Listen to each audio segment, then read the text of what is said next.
Hello everybody, my name is Matt Hand. I graduated from this school in the summer of 2006. Had to get that extra semester to make it in 4 years, but did it anyway. And by a show of hands, how many of you guys are agriculture majors? Yeah, there's no agriculture major at this school. I had a communications degree, and I kind of became an organic farmer somewhat by accident. Some of my talk will go into how that all happened. But first, so we can kind of set a backdrop for what I'm all talking about, I'm going to show you just a quick video. It's just less than 2 minutes about my farm. You'll be able to see my farm and hear me talk from a screen. And so we're just going to get that started as people kind of filter in.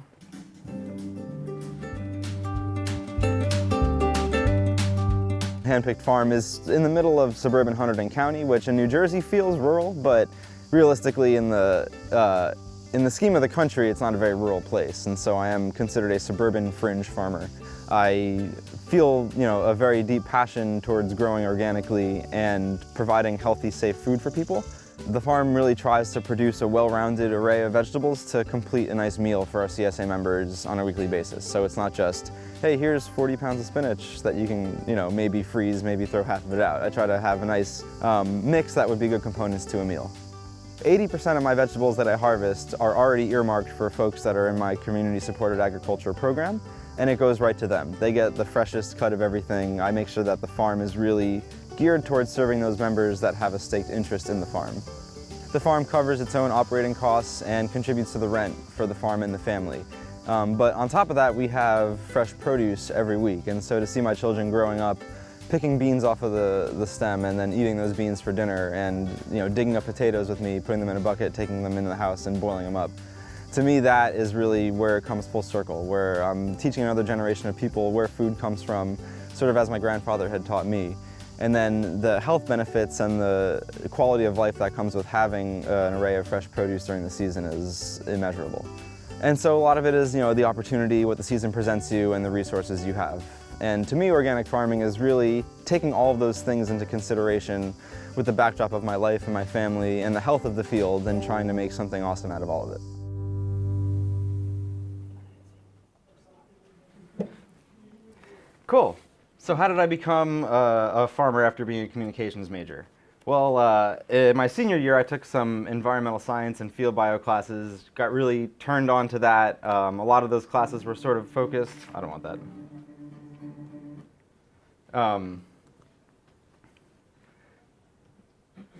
So I was taking these classes here, and a lot of the, the issues that we have as humans interfacing with the earth, and the negative impacts we have, a lot of it traces back to agriculture as far as energy use and pollution. And I have been a lifelong gardener. I grew up with my grandfather living in our house. He grew up in the country of Cyprus, which was a very rural village. They used oxen to plow fields, and they all subsisted off of what they could grow in their little village. And so when he moved to New Jersey and we all lived with him, half of our backyard was a garden. And so for me, summertime, springtime, it was all about growing food in the garden, bringing it home, eating it inside.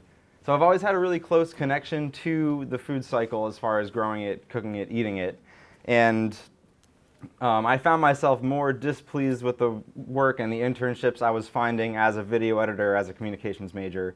I realized I couldn't really be sitting in front of a computer all day and feel productive, so I decided to seek an apprenticeship on an organic farm, which I had taken in 2006. Did that for 2.5 years working full-time. That was a big farm. It was 150 acres. We ran cattle and did organic vegetables for a 200-member CSA. Let me stop now. CSA, I'll talk about it. I mention it a lot in my presentation on the video. CSA stands for Community Supported Agriculture. It's a system where people that want to buy food from my farm, they subscribe to my farm in shares. So they get a share of my harvest. And every week for my 23-week season, I harvest a different array of vegetables, and they come and pick up their share. What that gives for my customers is they typically get 25 to 30% off if they were shopping at the farmer's market, because they always get extra because they get a share of the harvest. We also share the risk of farming, which there are many risks in farming. And so if we have a really poor season, the harvest might be a little lean, and they're also sharing that risk with me. But they pay the same amount year to year. Typically, because I know what I'm doing, I'm able to provide something for them every year, and it's always better than what they've paid me. The exchange for that is that I have all my capital at the beginning of the season, which is now. You know, farmers that grow vegetables aren't making a lot of money at this time of year, but we need a lot of money because we're buying seeds, we're paying for labor, we're burning fuel to plant everything. And so it's a really good system to kind of keep credit and being in debt out of starting a business as a farmer. Also, if anybody has any questions, this doesn't have to be me, crazy guy in suspenders, just talking to you. If you have any questions, feel free to raise your hand. I'd be happy to answer. So starting any business, farming in particular, you sort of have to find your home base. You know, nowadays that's a lot easier. We can use the internet to market ourselves, and it's not as important to be a brick and mortar place, but for a farm, it kind of is important. And as a somewhat recent graduate from a farm apprenticeship program where when you break it down, you make about $2.50 an hour, plus your education is sort of part of your pay package, but wasn't really rolling in the dough. So I was able to take on some other work while I searched for my perfect farming opportunity. I was able to hit a couple websites. I mean, Craigslist is out there, but specifically the New Jersey Department of Agriculture runs a FarmLink website. So they can link you up with people that have land and want somebody to come farm it. Or if there's a farmer, as a farmer, you can put an ad saying, I want to grow 10 acres of organic vegetables. Do you have land for that? And the benefit for the landowner is that they receive a tax break for having their land farmed as opposed to having it taxed as regular residential land. So being the Green Fair and me being a certified organic farmer, I want to know, what do you guys think is organic? When you hear the word organic, what comes to mind? Yeah. Natural? Mm-hmm. That's part of it. Although natural is an unregulated term, and in marketing it doesn't mean anything, just so you know. Yeah. It's not genetically modified? Correct. Yeah, there's no genetically modified organisms allowed in organic food production. No hormones? Yes, that's correct. There is no hormones added to, well, that would be for animal products and livestock. Yeah, there's nothing added to them hormone-wise to make them grow faster. So there's a lot of different definitions for organic. I mean, there's the chemistry definition, which is just, you know, molecules that have carbon in them. But in organic farming, we take the more, I guess, or the less scientific approach of having farming in a system that doesn't use synthetic pesticides or fertilizers to grow vegetables, and also is in charge of making the land better than it was when you started. You know, I think a lot of people think of organic as a list of no's. You know, no hormones, no GMOs, no fertilizers, no pesticides. But a lot of people don't think about all the things that organic farmers are putting into the farm. You know, organic farmers need to have their soil tested as part of their certification, and if the soil quality is depleting, you're not going to be able to hold your certification. And so it really pushes you to farm in a way that allows the soil to be fertile for the next season and the next season and the next season. We'll go into the talk about different methods that I do to achieve that. But also, to me, growing organically it encompasses a lot of different choices. It's a political choice. As we all know, there's a lot of different companies that are very large, they have a lot of money, and they have political sway, and so they're able to sort of tip the scales in their favor of what they think agriculture is. Conventional agriculture is certainly a marvel and a wonder of science. We can make a lot of food with really not that many inputs, and as far as inputs, I'm talking about labor. Pretty much the marvel of modern agriculture is we've taken people or the culture out of agriculture, and we've concentrated it into the hands of a few. And so to me, growing organically means putting more hands in the dirt. It's hard to grow organically at a scale that conventional agriculture grows, simply because there's a lot more observation, a lot more contemplation that needs to happen on your land to make it work. It's not a simple series of add A, add B, get C. It's, you know, what are the interactions of A, B, C, D, E, G, and F, you know, doing so that I can get result X, Y, and Z down the road for this year and for next year. It's seeing the farm and seeing anything really as a living system with a lot of different pieces that all need to be in place for everything to work together. And so I know I heard the word natural come up in the conversation, and to me, I think, yeah, growing organically is what I would consider growing natural. But when you see the word natural at the supermarket, I wouldn't put a lot of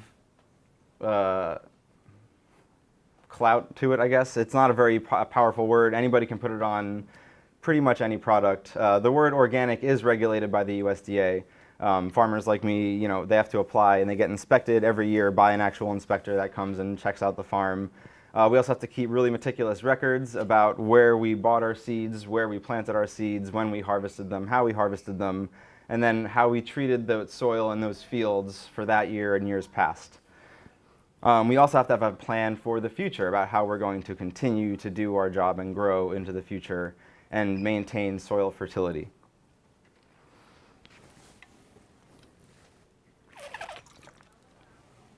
So a big thing that comes up when talking about organic and natural stuff is sustainability. I think that you can have a conventional farm and grow conventional vegetables that are sustainable. And I also think that you can have an organic farm and grow organic vegetables and be unsustainable. I think the sustainability question really lies in the mind of the person that's running the operation and what their goals are. I mean, in my mind, sustainability ties back to the organic certification tenet of being able to enjoy and grow on your land years into the future.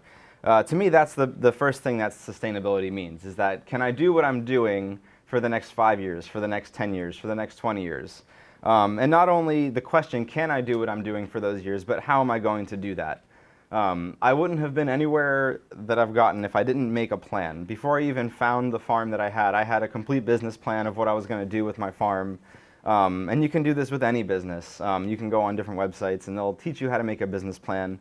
I've since taken an actual business planning course to really tighten it up.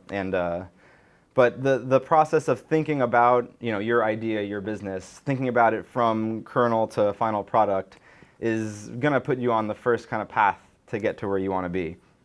And it will also give you a good blueprint to look back on after you have been a year, 2 years, 5 years into your journey to see where you hit the mark, where you missed it, or what you need to do better. And so being sustainable to me first is having a plan, and it's also accepting a lot of the limitations that you might have in your life. Personally, I guess as a limitation for my business, seeing things as very objective and black or white, I'm also the sole provider. My wife works full-time off-farm to kind of support my farming habit. Farming isn't a crazy lucrative field, but we can break even if we do well. But I also get to be with my children. I have a 5-year-old and an 8-year-old that I send off to school, make lunches for, do their homework. And so my life is this whole mishmash of farming and being a dad and taking care of the house and the family. I mean, I'm mopping and doing laundry, and then I'm out digging fence posts and planting broccoli. So it's an interesting life. And to me, that is where I find sustainability, is that I might not be making the most money farming, but I'm also not spending money commuting to a job. I'm not spending money having other people watch my children. They get the richness of growing up on land that they can just kind of run free in and be safe. And it's a quality of life thing. And I think that that's where sustainability comes into running your own business. I know a lot of entrepreneurs and a lot of beginning farmers work unsustainably. And I did that for my first year and a half. I mean, there's no way you can start something like this and not put in 100-hour weeks and then try to do everything else at home. But I've come to a point where I can work. At this time of year, we're planting, so I probably work 80 to 90 hours a week. But typically, it would average out that I work between 40 and 50 hours a week, which for an entrepreneur is actually pretty good. And so that is something I'm also always thinking about, keeping sustainability in my home and family and making sure that my business doesn't step on the heels of that. And that kind of leads us into being financially sustainable. I think that it's really easy to go out on a lot of credit and do everything the way that you had it pictured in your mind as what really is 10 years down the road. So instead of going out and getting a $100,000 loan to get, greenhouses and a tractor and cold storage and all these things, I just started from scratch with essentially nothing. I found a landlord that was willing to let me move to her place and turn it into an organic farm. What you saw in the video used to just be a lawn, and it took about 1.5 years to get it to that point with about 1 acre of fields fenced in and raised beds made that I can plant into. But all that came really through the process of building sweat equity. And so I was able to move into this 5-acre property that also had a house and a barn and a garage at very low rent. And the rent that we have is sort of scaled up to how well the business is doing. There's always a minimum that we have to make, which is why my wife works off farm and pursues her career. But as the farm grows, our rent grows. And so now we've actually gotten to the point where we're paying market value rent, and the farm is able to support that. That being said, we're not turning crazy big profits, but we have a house to live in, and we also have really great food all the time. And like I said, the quality of life is sort of where I'm seeing the profit in this whole operation.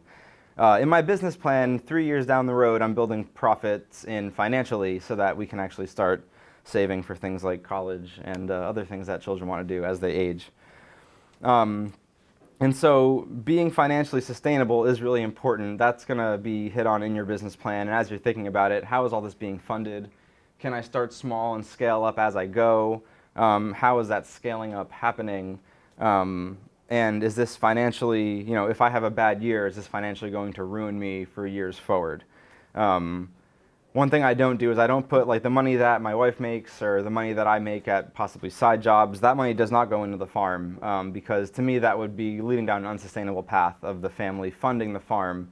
I don't buy tomato seeds with my wife's paycheck. I buy that with farm money. So that has also caused me to really have a good impetus to make sure the farm is doing well, knowing that the family is not going to bail the farm out. So I'm going to get into some more, I don't want to say hardcore, but some more farming practices, what I specifically do out in the fields to ensure that my farm is sustainable, that I'm growing vegetables my customers want to eat, and that I'm not working, again, 120 hours a week. So the first thing you do if you're setting out to farm, this also works for gardening. I don't know if any of you guys do maintain gardens, food or otherwise, but everything I'm talking about also relates to gardening as well. So you want to really know what your soil is like. Everything that a plant is essentially comes from the soil and the atmosphere. And so you want to really have really good soil to make sure that you're feeding your plants well. A tenet of organic agriculture is that you feed the soil, you don't feed the plants. I guess you feed the soil and the plants are fed by the soil. There's a lot that goes on in the soil. That's a whole science class. It's a whole different lecture, but there's a lot of biology going on in there. And tapping into that biology and maintaining that biology is the key to having healthy vegetable crops. A lot of what conventional farming does is disrupt the biology in the soil and then replace the effectiveness of that living system with outside chemical inputs, which does work, I'm not going to lie. Is it sustainable? I don't think so, because it relies on a very large amount of off-farm inputs to make the farm happen. In my farming system, I'm constantly striving to close the loop and to bring less and less things from outside of the farm inside of the farm. And so in any soil type, the best way to grow, I found, is in raised beds. In a garden, a lot of times that means a wooden box that you fill with soil. On my farm scale, it probably wasn't obvious in the video, but all of my fields are sort of shaped like mounds, and so they roll. There's permanent footpaths that always get walked on, and then there's permanent planting beds that never get walked on. They never get driven on, they never get put on with heavy machinery, and that allows the area that the plants are growing, which is the root zone, to be not subjected to soil compaction. Soil compaction, which is the pressing down of soil over time. It's worse as you run heavy machines over soil, as human footsteps even. If you walk in the same place, you'll notice that it gets more compacted and pressed down. And when the soil is compacted and has no crumble or airways in it, plants and roots can't grow in it. It's just simple as that. They can't penetrate. They're not going to be able to get the water and the air they need to grow. And so growing in raised beds that are permanent and set aside for planting will ensure that you're not walking on it, rolling wheelbarrows over it. You're not compacting that soil layer. And it gives you an area to focus on, so you don't have to worry so much about weeding a huge area that is your garden. You just have to worry about weeding the beds and not really worry about your footpaths so much. You can let them grow up in grass or whatever would be naturally growing in the area. Irrigation is a big thing. Vegetables are 85% water. Most of what we grow is water, and without water, we wouldn't have crops. Luckily, in New Jersey, we have pretty decent rainfall. The past 2 seasons have really been trying on that. We've had exceptionally dry Augusts and Septembers. Last year, we didn't get rain for 8 weeks, and it was a really stressful time. I really try to limit the stress in my life as I'm doing this, but there were certainly nights at the end of August that I just wasn't sleeping well, wondering what was going to happen to my crops. I think a lot of what I do in the soil and a lot of what I don't do in the soil is what held them through and kept them going without irrigation and without rain. But it's a scary time, and so you want to make sure you have some sort of water source for the plants that you're growing. The most sustainable way to deliver water to crops is through drip irrigation, which is a little line that you'll run next to the plants that you're growing, and it slowly weeps out water from your hose. It uses about 1/10 of the water as watering with a sprinkler or a hose, and all the water that you are putting out goes directly into the soil. When you're watering with a sprinkler and a hose, you're losing a lot of it to evaporation in the air. But to put the water directly at the plant ensures that the plant's going to get all of its water. You're also not watering all the weeds that are all around the garden. You're just watering your plants, and you're using 1/10 of the water that you would to irrigate. In New Jersey, as long as you're getting a good rain every week, you don't really have to run water irrigation, which is nice. And I don't personally have a well good enough to irrigate my whole farm, and so I go without irrigation a lot, which sometimes results in crop failures. But I grow a diverse mix of crops. Some of them are more tolerant of drought than others, and I'm able to push through that way. The other thing with farming, and I'm not sure if you guys are into this debate, but there's a tilling and a no-tilling debate. Tilling can just be described as turning the soil over, which is an age-old farming practice. It kills weeds. It prepares the soil to be planted into, kind of crushes it up and crumbles it so you can plant seeds in there.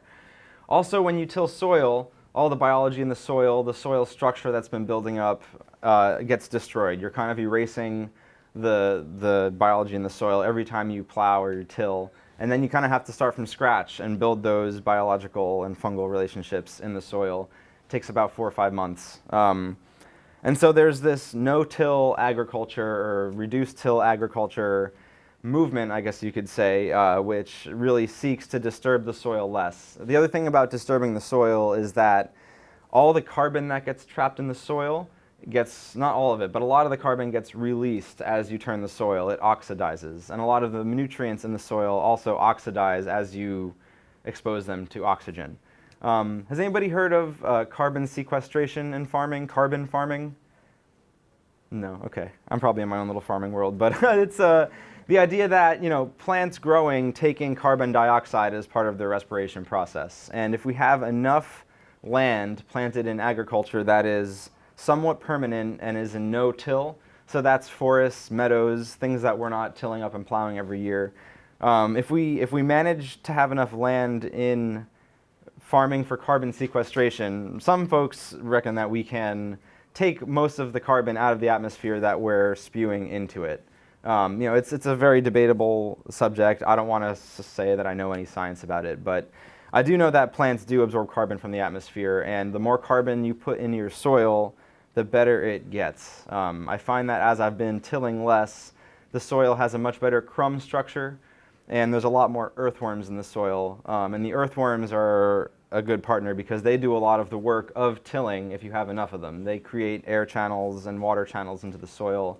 As they eat the particles in the soil, they leave poop, and that poop is really good fertilizer for our crops. So I try to farm in a way that keeps the earthworms intact. And I know if I'm keeping the earthworms intact, all the other biology that I can't see in the soil is also working and intact. That biology aids plant roots in finding water and finding nutrition and accessing those things so that during drought times or times that the irrigation doesn't come when it needs to, the crop is able to survive.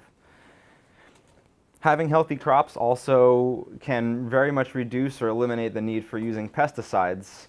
As plants are growing, they produce, the primary thing that they're producing is glucose from photosynthesis, and they send that glucose down into the soil. The soil organisms digest the glucose and are able to then thrive and digest the items in the soil to give back to the plant roots. And so that's a snapshot of what's going on in the soil under everything. And when we till the soil and beat it up and turn it over, that whole system is erased and has to start from scratch. So it's really important to consider the impact that we're having on the ground under us in our farming system. Now, organic farming doesn't mean that you don't have to till. Like I said, organic farms can be unsustainable. And so there are organic farmers that will, till a field 2, 3, 4 times in a season to turn it over for a new crop. And every time that happens, there's soil loss, there's erosion, there's the potential for a lot of carbon burn off in the soil. And when you till, you're also bringing up a huge bank of weed seeds that are in the soil to the surface. So you can spend hours and hours weeding, and then weeds come back up, and you spend hours weeding, and they come back up. A lot of that has to do because you're tilling a lot and you're pulling those weed seeds from the bottom of the soil to the top, exposing them to air and light and allowing them to germinate. Does anybody have any questions before I go on more? We're going to talk about some weed control. Got a question over there. Yes? So like after you harvest a plant, does it grow back on its own or do you have to plant it again? So some plants you can harvest all year round if you protect them. Some plants you harvest once.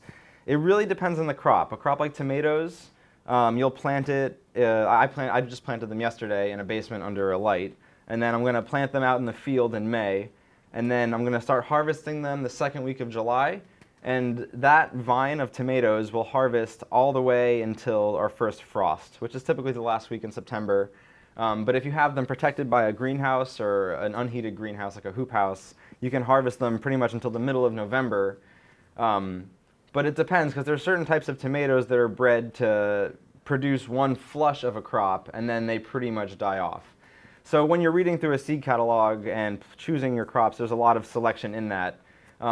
Typically, most green crops like kale, collard greens, you can harvest them all season. You pick off the leaves that you want, and then you leave a couple leaves to continue photosynthesis, and the plant will continue growing. When you buy like a baby lettuce mix or cut baby greens, that's kind of grown as a carpet of lettuce, and you kind of cut that. You can get another harvest out of it, it'll regrow, but then after that, the regrowth starts to taste bitter and kind of gross. So it's very crop dependent. Grain crops like corn and wheat, you harvest once. Melons and stuff like that, you harvest once. Typically a vine will make 1 or 2 melons, and then you'll harvest those melons and it'll be done. But like cucumbers and zucchini, you'll be able to harvest over a 3 to 5 week period. A lot of that will also have to do with how healthy your soil is and how heavy your insect pressure is. Because if you have a lot of insects beating up your plants, they're not going to be thriving and producing anymore. Yes? Matt, I assume that you're not using pesticides, right? Correct, I'm not. All right, so what kind of pest control methods do you use? So I use a variety of pest management methods. The main pest control that I use is encouraging things that like to eat pests to my farm fields.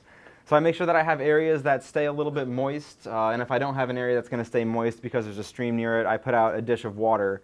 That's going to attract frogs and toads, and they're probably the biggest carnivore of crop pests that we have. And so I attract frogs and toads. I also leave my meadows and my field edges untouched, and so they are able to be habitat for praying mantises and for different wasps and bees that prey on insects. I feed birds that are carnivorous, and so I put out suet feeders in the winter to encourage blue jays and woodpeckers to come to the farm. And then I stop feeding them in the summer and encourage them to eat the bugs off of the crops. We also have bats that live in our barn that I allow to live in the barn because they eat a lot of bugs. And finally, I also will rotate crops. So if I notice I have a big pest issue, I farm 2 different properties and they're about 1,500 feet from each other. So if I have a pest issue at the home farm, I can then plan next year to plant that crop at the away farm because a lot of times those pests take 2 or 3 seasons to move. You'll find that in a garden you don't have this luxury, but you'll find that in a garden the first year you have no issues. You might have a little too many weeds, but you're not going to have a lot of insects. The second year you start to see a couple insects, and by the third year they know what you're growing, where they're growing it, and they're laying eggs, and they have their own reproductive cycle happening on your farm or in your garden. And so crop rotation, or maybe skipping a year of gardening if it becomes that bad, is a good way to disrupt their cycle. And so yeah, my insect management methods are pretty much just having a lot of good allies in the field to take care of that. No, thank you. I talked to my class, and you just explained it wonderfully. Nice.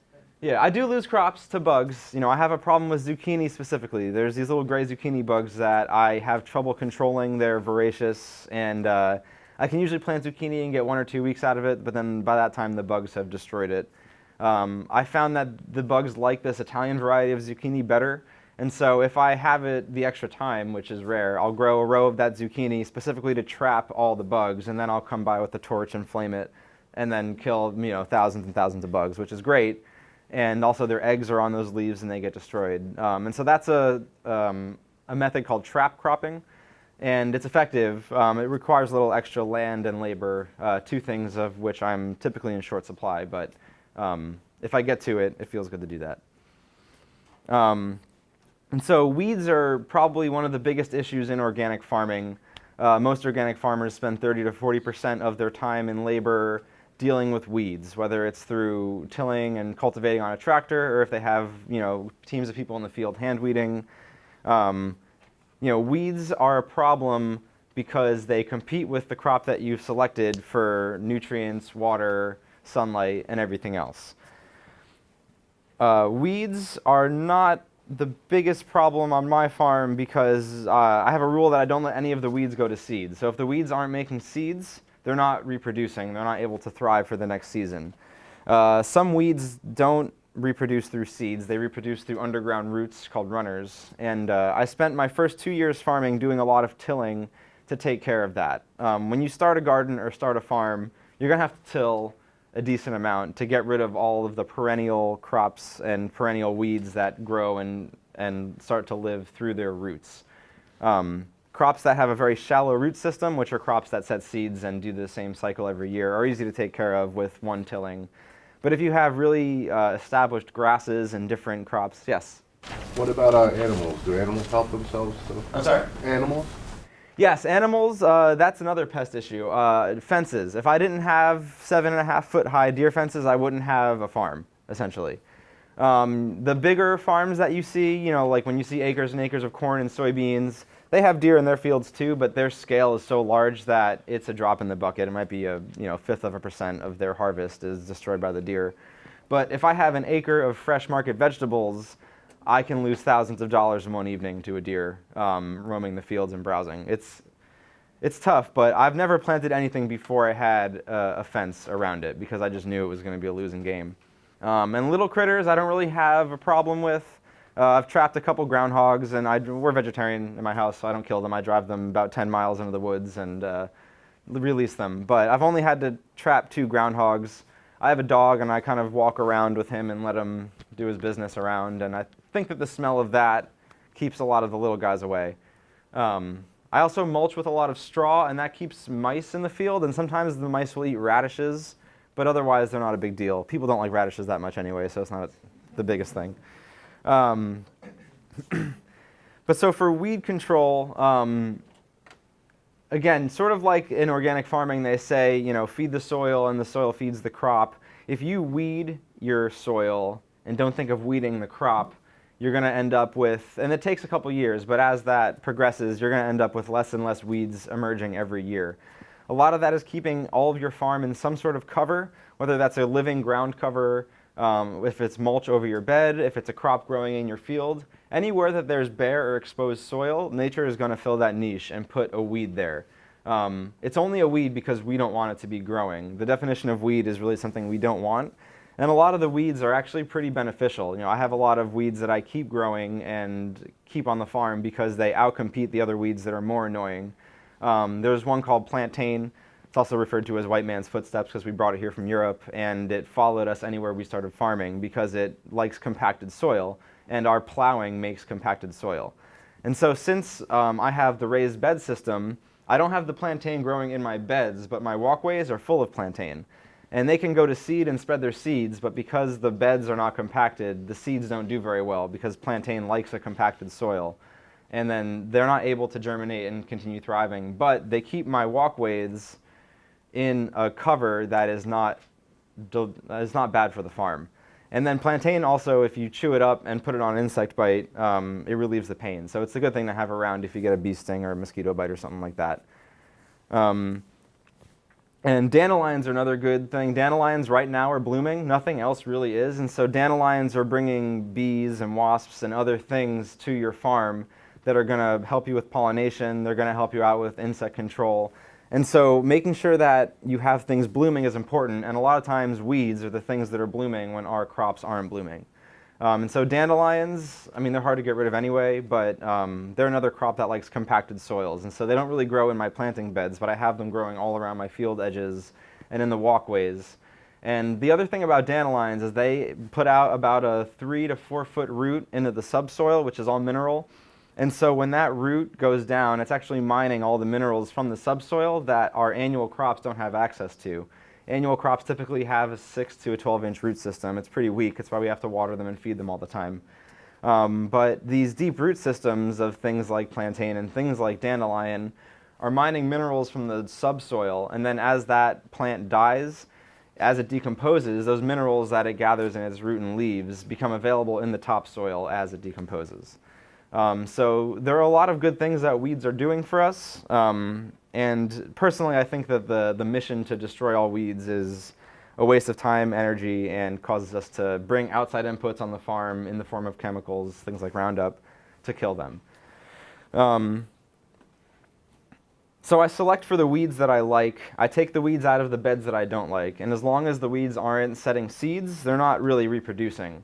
As long as I'm not tilling deep every season, I'm not bringing more weed seeds to the top of my beds. And so essentially I have created a system where I have to go out and weed a crop once or twice instead of every week, which is really nice because it saves me hours and hours a week.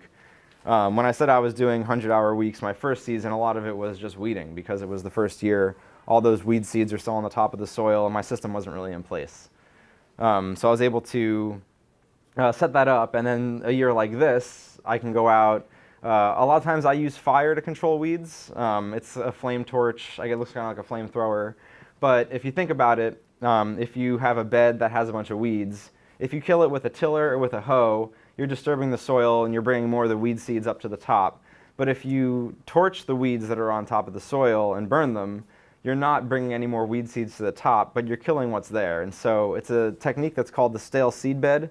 So if you do that flaming twice, because the weeds will always keep flushing up as it rains, if you can get 2 of those flames in before your crop starts and germinates, then there's times where you don't have to go into the field at all to weed that crop. The canopy of the leaves and the leaves covering and shading the soil will prevent any more weeds from growing beyond the ones that you've already flamed. The benefit of that is that next season, since that bed was so clean and weed-free, there was no weeds growing in that bed to set seed. And so the next season, so long as you kill the very early weeds in the spring, you have another season of very limited weed pressure. And that just ensures more water, nutrients, light, and air for the crops that you're growing. There's also a weed control method called cover cropping, and this is also part of sort of farming to trap carbon into your fields. Cover cropping is the process of growing a crop that you're not going to harvest for money or for food. You're growing a crop simply to hold the soil, to build the soil, to attract pollinators, and to smother out weeds. So there are certain grain crops like rye and barley. They grow very quickly. They'll germinate in 2 or 3 days if the conditions are right. And they will simply just grow faster than a weed can grow. And if you have planted it very densely, as it grows, it will shade out the whole field that you planted it in, and no more weeds will be able to come up. Then the next season, if that grain crop dies through the winter, you have its whole residue, which is called like the leftover, I guess it's straw essentially, the stalks of the grain, die and they lay over and they cover the soil. So they act as a mulch. So you planted once, your crop held the soil for the winter so that you didn't lose any with snow melt and wind. And then that crop died lying on top of your soil, putting a mat of mulch down. And when you come and plant your seeds, you can just kind of open up a little hole in the mulch, plant the seed, and the weeds aren't going to be able to come through that mat of straw that's fallen down. So again, this is where I get into sustainability, creating systems that allow me to do the least amount of work, that allow me to disturb the soil the least, but also are doing the work of weeding, of keeping water, of keeping fertility for me. I could get into soil health. I don't know exactly how much time I have. Is there a... Okay. Yeah, we can get into soil health. Cool. So, I've talked a lot about the soil. I've talked a little bit about the communication that happens between the soil and the plants. Essentially, the plants are out there gathering sun, creating glucose. They send that glucose down through their stem into the roots. The roots create what's called root exudates, which is something, byproduct of the glucose. And the organisms in the soil are fed by those root exudates. And then as long as those soil organisms are fed, they're going to do their job of breaking down the particles in the soil to make them available to the plant roots. And so that's where the symbiosis of the plant and the soil come in. And keeping that relationship is key. So what can we do to help that relationship along? We can not till. That's a good one. We can keep our soil moist at all times. And so I was talking about irrigation. We have decent rainfall in this state, and as long as your soil is mulched and covered, that water should keep you through the season. If you have bare soil, sometimes you need a bare soil to make a nice seed bed for something like carrots and lettuce. They're very fine seeds. If you have them in a covered or a mulched situation, they might not germinate. And so for those situations, we want to disturb the soil as little as possible to make our seed bed and also keep that soil moist, because the soil organisms, they need the sugar from the plant roots, but they also need water to survive. And so keeping your beds moist will allow that biota in the soil to continue to thrive and multiply. Fertilizer is a big thing. In conventional farming, you hear about fertilizer. Ammonium nitrate gets put into fields. Ammonium nitrate actually suppresses the life in the soil due to its high salt content. And a lot of the good biology in the soil isn't able to thrive and multiply in an ammonium nitrate farming system. And so adding that fertilizer will feed your crop. Your crop will grow, it'll be green, it'll grow fast.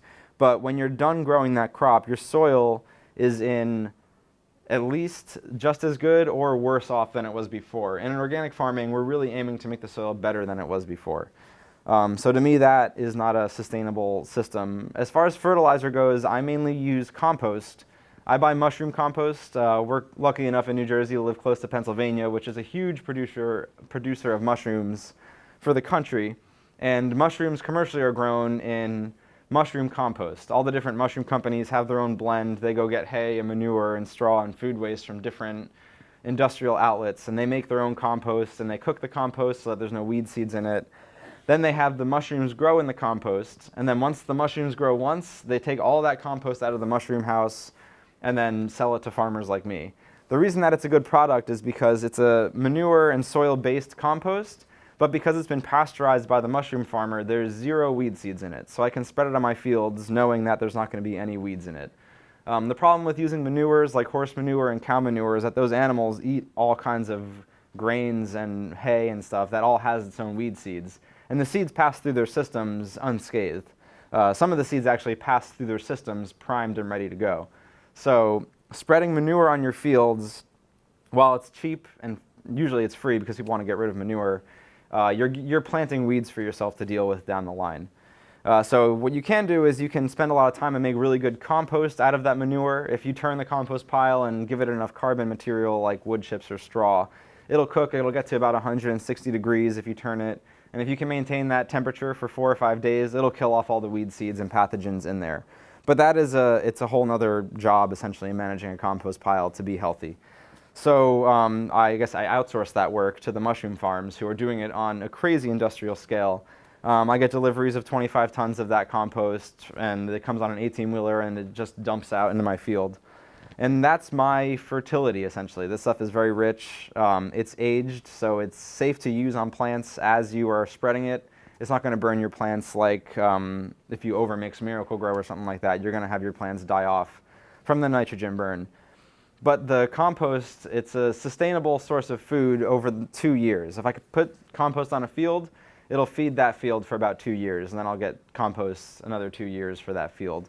And I kind of have a different set of fields, so I'm doing compost every year, but it's happening in different places every year. I also use a fertilizer that I mix in a backpack and spray on my crops, which makes me look like a conventional farmer. But what I'm mixing in the backpack is just a mixture of fish and kelp. It's a byproduct of the Atlantic fishing industry. They take the carcasses after they fillet the fish. They take kelp and seaweed, which is a good source of about 75 different micronutrients. And they just grind that all together, put it in a bucket, and I mix it with water and spray it on the crops. What that does is that it ensures that any mineral deficiencies, micronutrient deficiencies I have in the soil are rectified because I'm spraying it right on the plant. I'm feeding the plant directly.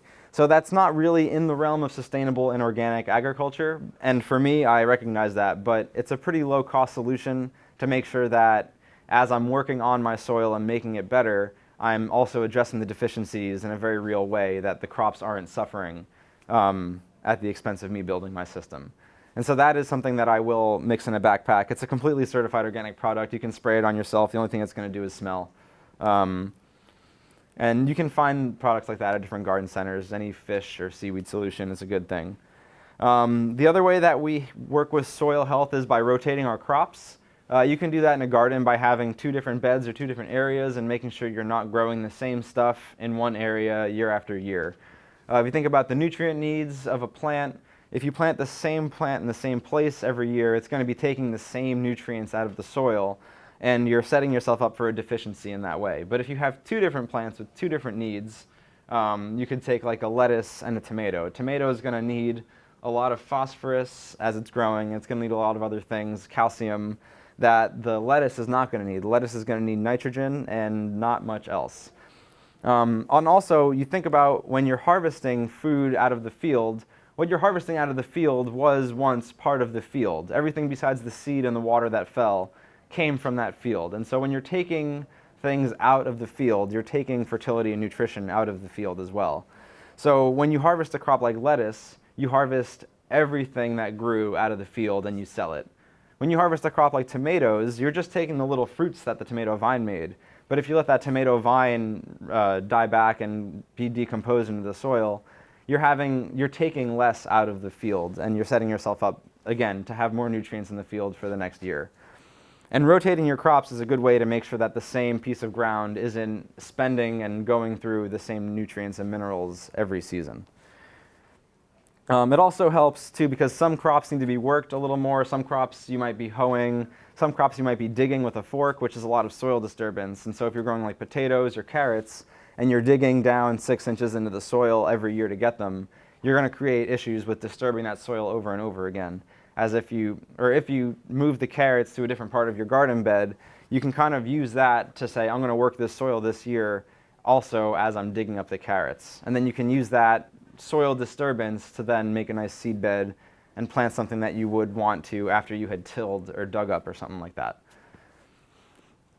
Cover crops are also important for soil health. Like I said, the nature of soil and plants is that the roots and the soil are kind of in this communication with each other, and so having roots in the soil is a really good way to keep the biology going in the soil. And so if you don't have a cash crop that you're growing in an area, growing a cover crop there will make sure that the soil is getting that interaction of some sort of roots in it, something is growing in it and interacting with the soil.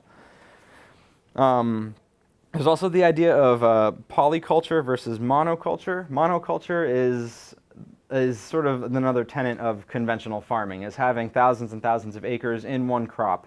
You see, acres of just soybeans in a line or acres of corn in a line. That's called monoculture. You're growing one plant in a very big, expansive situation. I practice polyculture on my farm, which means that in a certain growing bed, I have at least 2 different crop varieties growing. What this does is it helps the soil because, like I said, different crops are interacting with the soil in different ways. And so if I have 2 different families of crops in the soil, that soil is getting a lot more action from the roots that are growing in it, and it has a lot bigger diversity of biology that's growing in the soil to further sustain the crops that are growing this season and next season. Another good thing about polyculture versus monoculture is that if you have 300 acres of corn and you have a problem with a corn borer, which is a worm that bores itself into the corn stalk and kills the plant, then you have a 300-acre problem that the corn borer is going to take advantage of very quickly and multiply. If you have a mix of different crops growing in beds, a lot of times what happens for the insect predator that's trying to eat your crop is that it gets confused. Because if you have a kale plant that smells really good to a cabbage worm growing next to dill and basil, which are both very fragrant herbs, there's a chance that that insect might not be able to smell the kale through the dill and the basil. Or it might be so deterred by the dill and the basil that it's not going to go near the kale because it knows that it doesn't like the dill and the basil. And so growing a variety of things in your garden, even in the same planting bed, allows you both to confuse insects, to kind of keep a good relationship going on with the soil, and it ensures that that certain space will produce something. Because if you have 2 different crops in a bed and one of them fails or one of them has insect pressure and doesn't do too well, there's a good chance that the other crop you chose is going to survive and thrive. So even if one of your planting beds has a big issue with cucumber beetles, if you grow arugula under the cucumbers, because arugula is a short, stout little crop, and the cucumbers are a big vine, the arugula is still going to survive while your cucumbers might bite the dust. And then that area of your farm was still productive and still profitable and not a complete waste. So I think that polyculture versus monoculture is a really good way to ensure that you have a crop to harvest and that you're setting your soil up for success for the future. Animals are also a huge part of soil health. You saw chickens in my video. I don't really do a lot of animals. They're more photogenic than anything. We have 15 hens that lay eggs for our family and for friends. But animal manures are, like I had mentioned, really good for fields. You have the problem with weed seeds, so bringing manures from outside your farm isn't the best choice. But if you have a large enough farm that you can have grazing animals in your fields, and they're grazing on the hay and the stuff that's already in your fields, they're planting weed seeds that were already there, and they're also returning a lot of the fertility back to the field by eating the hay. They turn the hay and the grass that's growing in your field into something a lot more fertile than it would be if it was just laying down or mown. And so bringing animals into your field is a really good way to introduce fertility. It's not a method that I've really used. I've had chickens. I run them through some of my fields at times, but it's too much of a management issue with food safety and human health to keep the chickens in the field when the crops are going to be coming up. Organic standards say that you have to wait 3 months from having animals in the field until you can harvest anything out of it. Again, that's for safety, manure, and pathogens. So I personally don't do that, just to keep food safety at the forefront and keep the animals sort of in the outskirts of the farm and take their manure and put it in a compost pile and do it that way.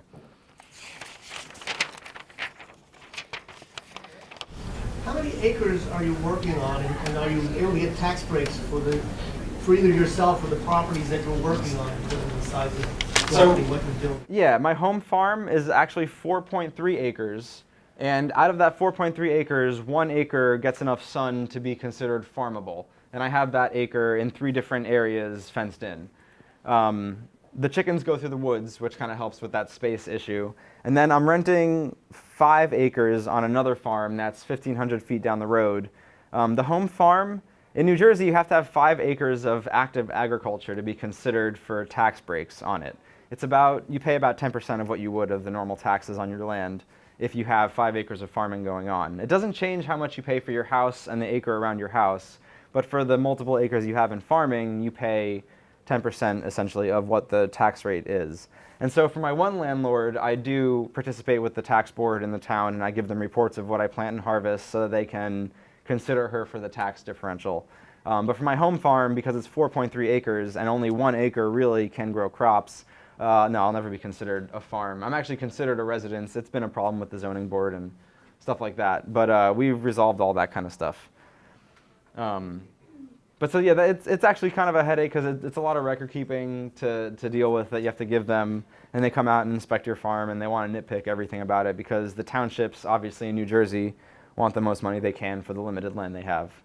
Some townships are more amicable towards farming than others. Mine is not, but I'm able to do what I need to do, which is nice. And so from that land,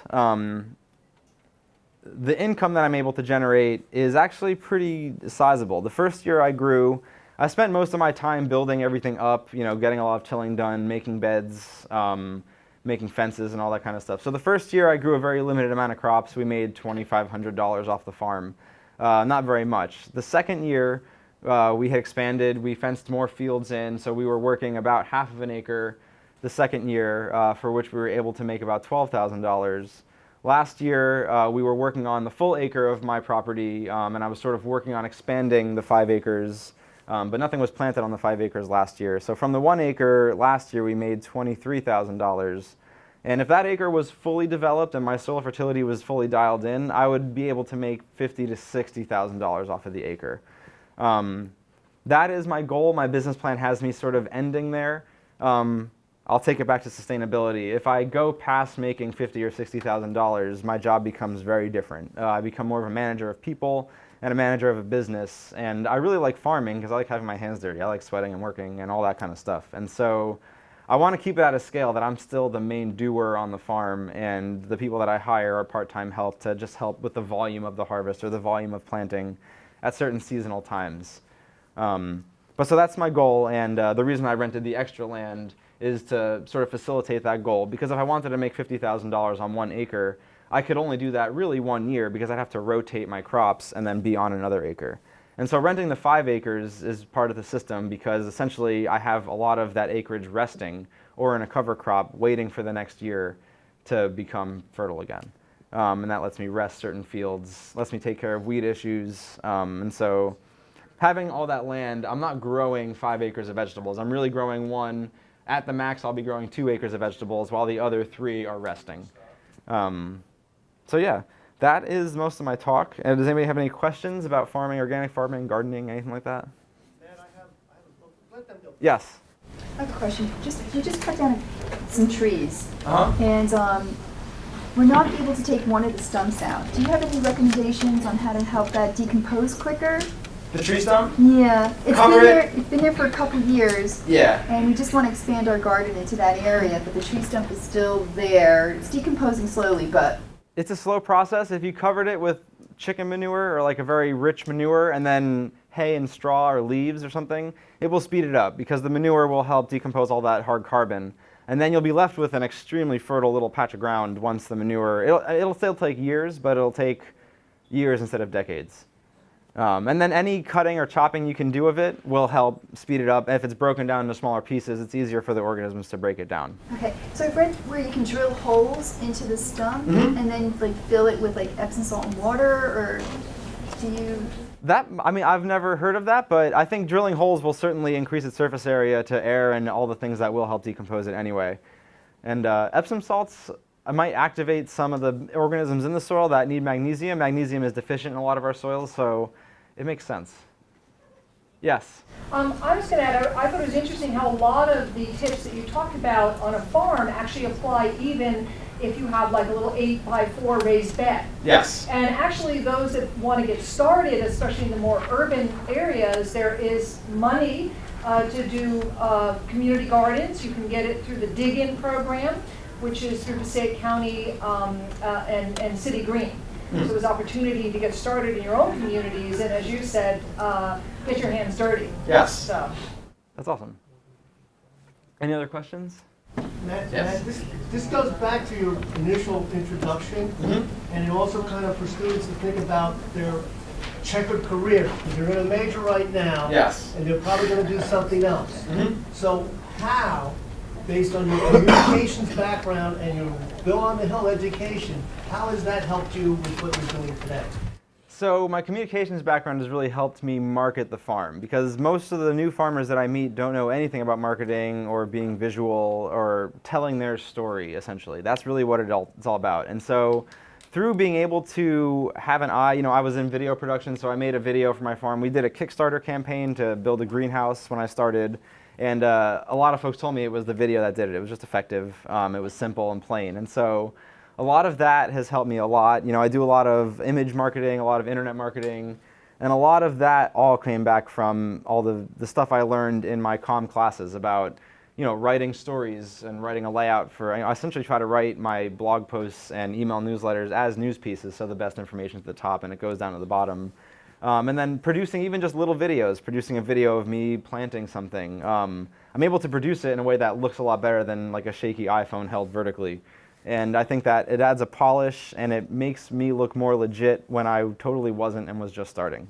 So I think that is where that helped. And just the process of going through school. I think everything I learned in a lot of my, not extracurricular, what are they called? General education electives was really helpful. I mean, I took them all in my senior year. And so my senior year I wanted to be, anthropology major and a science major, but it was too late at that time. But taking all those classes really kind of helped me consider the impact of agriculture and what I was doing on the world and sort of help shape that into what it became. So, I mean, yeah, I'm still paying off student loans, which is tough, and this isn't the best way to pay off student loans, running a farm, but it's working out, so. Any other questions? Cool. Thank you, guys.